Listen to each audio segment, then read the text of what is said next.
सबसे पहले मैं अपनी बात शुरू करूं तो आज महाराष्ट्र के अंदर जो प्लेन हादसा हुआ है जिसमें वहाँ के उप मुख्यमंत्री जी का निधन हुआ है और उनके साथ 6 लोगों का निधन हुआ, उनको मैं अपनी शोक संवेदना व्यक्त करता हूँ।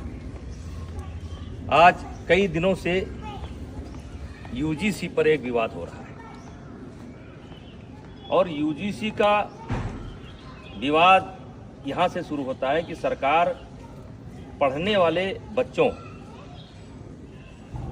के बीच में जो सवर्ण बच्चों के द्वारा कभी कोई घटना घट जाती है उसको लेकर के दलित और ओबीसी बच्चों के संरक्षण के लिए एक कानून लेकर के आई है, जिसके कारण बड़ी भ्रामक स्थिति हो गई है और आज देश में बड़े पैमाने पर विरोध हो रहा है।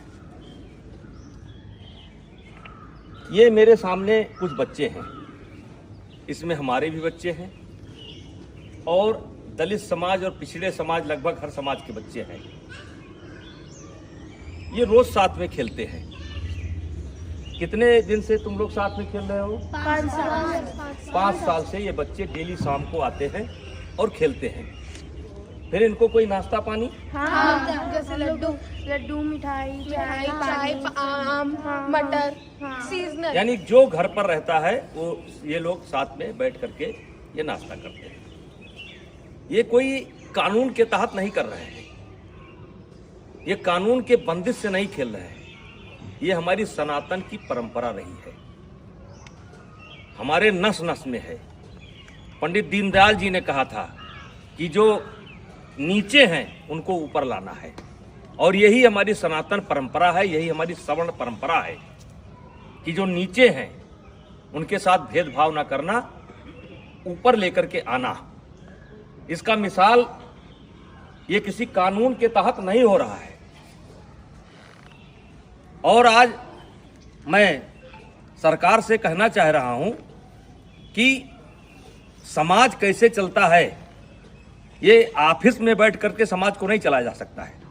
समाज को चलाना है तो गांव आइए और गांव में देखिए कि बिना भेदभाव के, बिना किसी जातीय रंग के एक साथ बच्चे खेलते हैं। कोई बच्चा किसी की जात नहीं पूछता है। क्या आप चाहते हैं कि भविष्य में इस घर के अंदर एंट्री दी जाए तो ओबीसी को न दी जाए? क्या आप चाहते हैं इस घर में एंट्री दी जाए तो दलित को न दी जाए? क्या आप चाहते हैं ऐसा आप माहौल खड़ा कर रहे हैं? तो आपसे हाथ जोड़ करके विनती है, इस मामले को वापस लीजिए।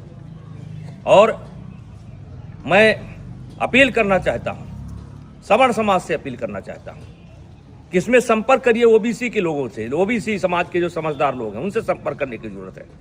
जो दलित समाज के समझदार बच्चे हैं उनसे संपर्क करने की जरूरत है और उनसे इसका विरोध कराना है, क्योंकि गांव में हम एक साथ रहते हैं। गांव में कोई शादी होता है, ब्याह होता है, हर आदमी का कोई ना कोई हक है, कोई ना कोई नेग है, हर तरीके से भागीदारी होती है। अभी मैंने सनातन कथा कराया, 1 जनवरी से लेकर के 8 जनवरी तक मैंने सनातन कथा कराया और जिसमें सदगुरु रितेश्वर महाराज जी ने कथा कहा। मैंने 52 जाति समाज के जो धर्म गुरु थे उनसे उद्घाटन कराया, उनसे एक एक वृक्ष लिया और मैं सनातन वाटिका बनाने जा रहा हूं। आपने तो कानून बना करके हमारे उस मिशन को स्वाहा कर दिया। आकर के आइए हम आपको दिखाते हैं कि कौन सा समाज ऐसा है जिसने उस कथा में भागीदारी नहीं की है और सहयोग नहीं किया है। तो ये कोई नई परंपरा नहीं है, ये हमारी सनातन परंपरा है, ये हमारी परंपरा रही है। इसमें कानून की कोई जरूरत नहीं है। हाँ, कोई बच्चा गलती करता है जो क्षमा करने योग्य नहीं है तो उसको आप सजा दीजिए। यदा कदा घटनाएं घट जाती हैं, सजा दीजिए, उसमें कोई विरोध नहीं है। लेकिन ये जो कानून है ये समाज में टकराव पैदा करेगा और इसीलिए आज कई दिन से मेरे ऊपर दबाव पड़ रहा था, बोलो बोलो बोलो। हमने कहा हम गांव में जाकर के बोलेंगे। ये बच्चों को मैंने जानबूझ करके इकट्ठा नहीं किया है, इसमें हर जात समाज के बच्चे हैं और एक रोज की बात नहीं, रोज खेलते हैं। और ऐसा केवल यही नहीं है, हर गांव में है। हर गांव में कोई क्रिकेट खेल रहा है, कोई कबड्डी खेल रहा है, कोई खो खो खेल रहा है, एक साथ पढ़ते हैं। वैसे भी इसके पहले आपने कानून बनाए, दलितों के ऊपर अत्याचार ना हो इसके लिए कानून बनाए। क्या दलितों के ऊपर अत्याचार रुक गया? महिलाओं के साथ अत्याचार ना हो उसके लिए कानून बनाए आप, क्या वो रुक गया? दहेज के नाम पर कानून बनाए आप, क्या वो रुक गया? रुका नहीं, दुरुपयोग ज्यादा होता है। जहां ऐसे कानूनों की समीक्षा की बात होनी चाहिए, अब पता नहीं किस मंशा से अधिकारी बैठ करके ऑफिसों में निर्णय ले लेते हैं। अब वो चाहते हैं कि ये बच्चे अगर दोस्ती करें तो जात देख करके करें, वर्ग देख करके करें। तो मैं इस कानून के पूर्णतः विरोध में हूं।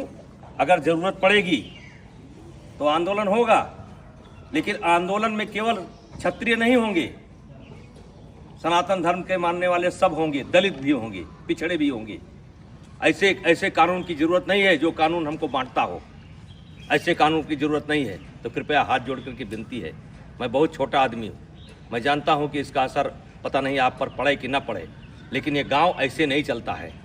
अगर इस लोकतंत्र को जिंदा रहना है तो गांव में क्या हो रहा है इसको देखना पड़ेगा। ऑफिस में बैठ करके आप गांव को नहीं देख सकते। तो कृपया यह बंद करिए।